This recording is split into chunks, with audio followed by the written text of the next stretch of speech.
Friends, citizens, fellow Americans, we stand at a crossroads, a moment where the echoes of our past reverberate into the present, shaping the very future we strive to build. Today, I want to talk about the spirit of expansion that has defined so much of our history, a spirit inextricably linked to our relationship with natural resources and, more importantly, to our moral compass. And to guide us, I want to turn to the ancient prophet Micah, whose words resonate with startling relevance even today. Micah, in his wisdom, warned against the very temptations that have so often led nations astray.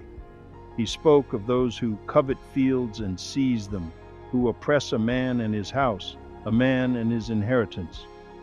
Micah 2:2 NIV. These words are not simply ancient pronouncements.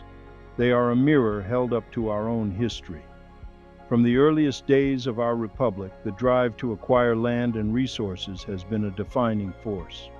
We pushed westward, driven by a belief in manifest destiny, a belief that we were destined to control the continent.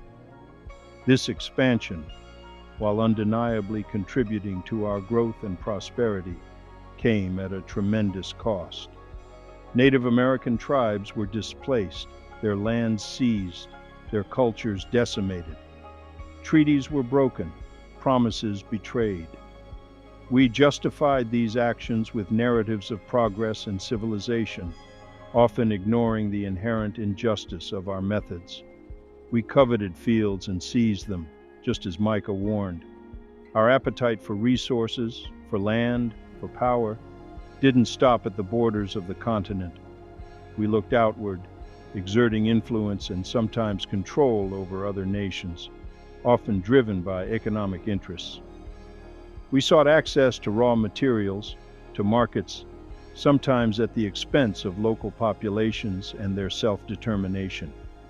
We rationalized these actions, often cloaking them in the language of democracy and freedom, yet too often, the reality on the ground told a different story.